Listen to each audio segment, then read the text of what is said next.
So what the next step is which is a diminished chord. So G sharp, B, D, F. Oh, oh yeah.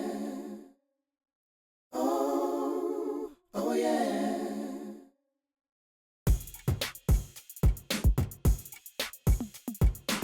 Watching the vlogs, you know, at the end of each vlog I give you the end screen, which has last year's, so this time last year's vlog.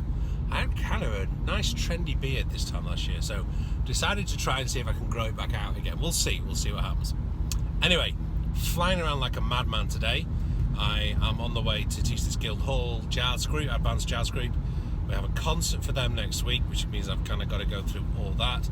I've done 4 hours teaching already today, and it's only 12:45, so it's been a crazy day so far. And I've got this interview with Nia coming up, who was an events coordinator for both events at Canary Wharf, London, and some major jazz festivals.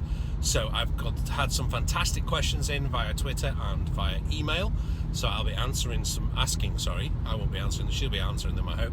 I'll be asking those questions for you, and also some of my own, which I hope will really give you an insight into what's going on the other side of the fence. And in any negotiation, because let's face it, when you're going for a gig, that's what it is, it's a negotiation.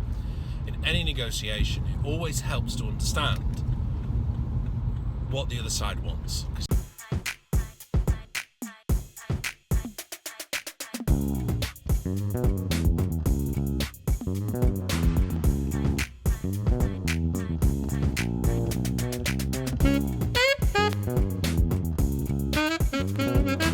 I am absolutely thrilled to have my very first very special guest on my vlog, and after a year now I've started opening it out to special guests. So I'm really delighted to welcome my big friend Nia Bragg all the way from Barcelona. Hola, Nia.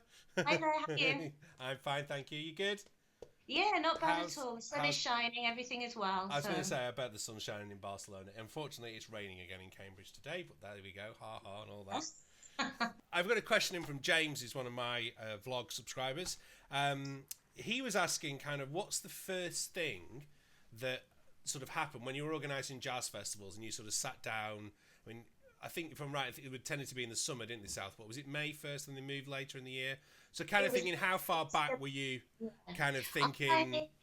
I joined the jazz festival about 3 years in to the jazz festival, being born in Southport. So in that time, actually, it was later in the year, and they moved it earlier to fit around the other events in the program. So how far? So if you say it was in May, how far back from that May would you start thinking about programming that festival, or and what you were doing? As soon as the festival finished, I started thinking about the next one. And what were the and you know, one of the reasons I've got you on is that as musicians, we sit on one side of the fence trying to appeal to people like you in your job, and you're kind of one of my few success stories sometimes in terms of being able to pitch things. And I think I was in with your predecessor as well. But I'm just kind of thinking, what sort of comes first? Is it kind of setting a date? Is it setting a budget? Is it getting sponsorship on board?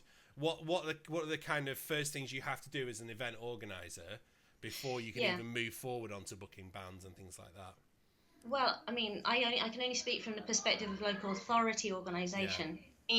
But so the lack of sponsorship was a big problem anyway.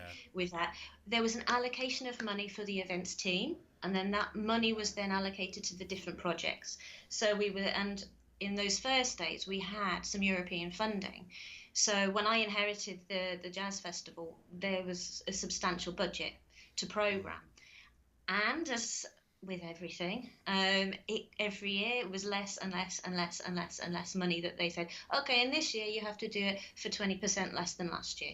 But still, we want a really top quality program, we want all the venues on board, etc. And just thinking about the Fringe, I'm trying to remember who asked this one, said which bands get noticed, you know, and I know we're going back a few years now, and things, I mean, even just the way we think about it, it's kind of like you know, kind of, I guess, the way I would have first submitted to Southport Jazz Festival, like way back in 2001, 2002, would have been very different from kind of the way people want to submit now. But just kind of thinking of that time, and then we can maybe talk about it.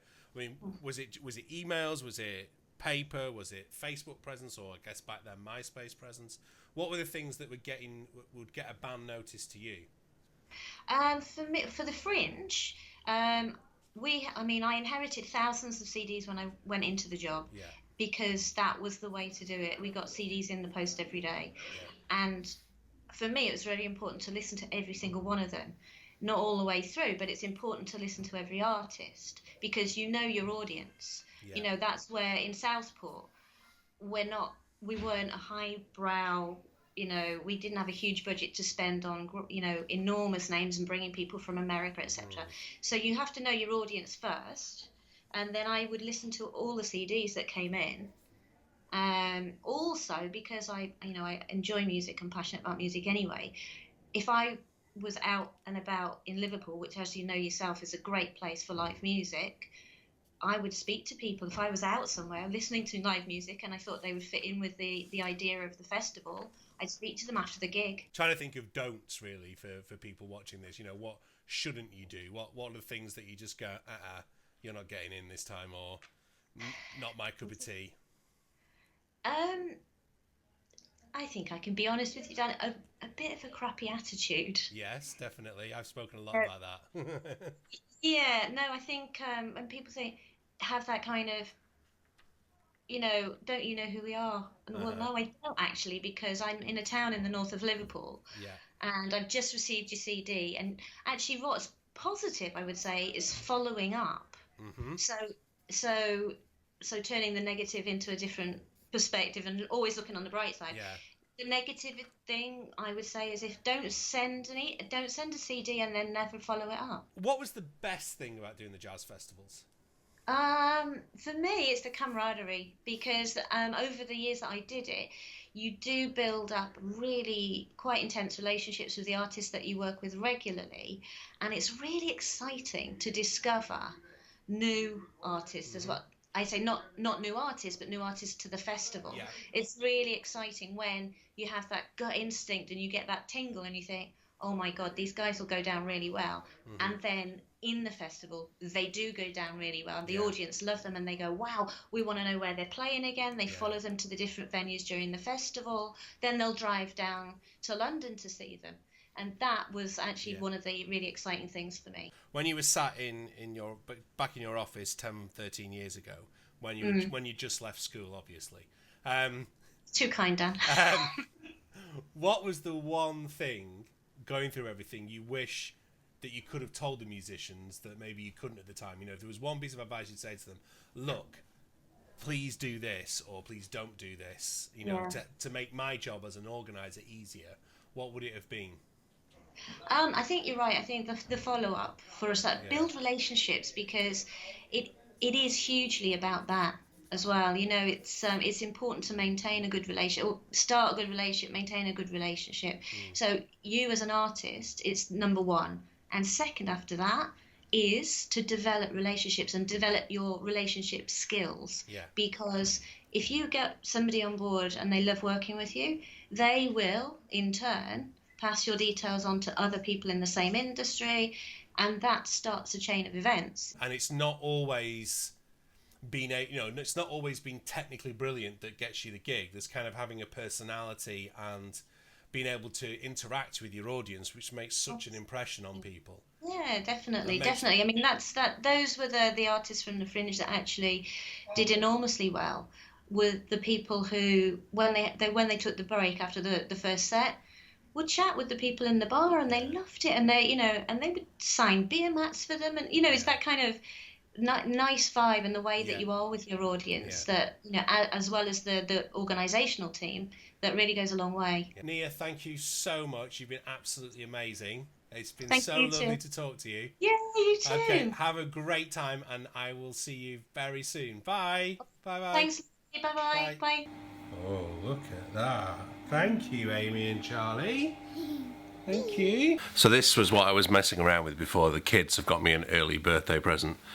It's a little bit of decal for my MacBook Pro and a Stormtrooper in there, which Charlie chose with his suitable Star Wars obsession. I really hope that interview with Nia has been useful to you, if you're a musician, or even if you're not a musician and you're just kind of interested in kind of what goes on in programming decisions, the big thing I took away was the follow-up thing, and I'm terrible at it, and I think I need to be better at it. I was kind of explaining to Nia kind of off camera, one of the reasons I feel I'm like that is as you get older you get a little bit more self-aware. When I was younger I was happy to annoy people and happy to keep pressuring, and yeah, there's kind of that thing that with music, especially something that's your own material, it does feel like it's part of yourself, and it does feel like you're putting part of yourself out there, and to be rejected in person can be tough. You can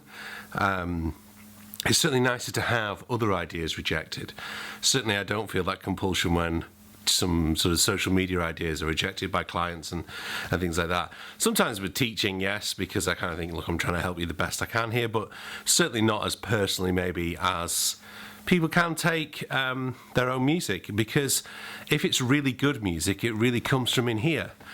I remember Bradford saying to me once that what people want you to really do is not show great technical virtuosity, but it's to rip your chest open and bare your soul. And that's really difficult to do if it's going to get rejected. Anyway, I hope that was really useful. Thanks again to Nia. I have linked, well, if I have got permission to, she doesn't mind me doing, I've linked to her blog below. Please check it out. Give her a like, follow her on Twitter, and all those kind of things. And of course, if you've enjoyed watching this video and my other videos, please do become a subscriber by either hitting the link down in the bottom corner here, or the link below, or even check out my little box right below me now. And have you seen this video down here? I'll see you very, very soon. Thank you very much for watching. Bye!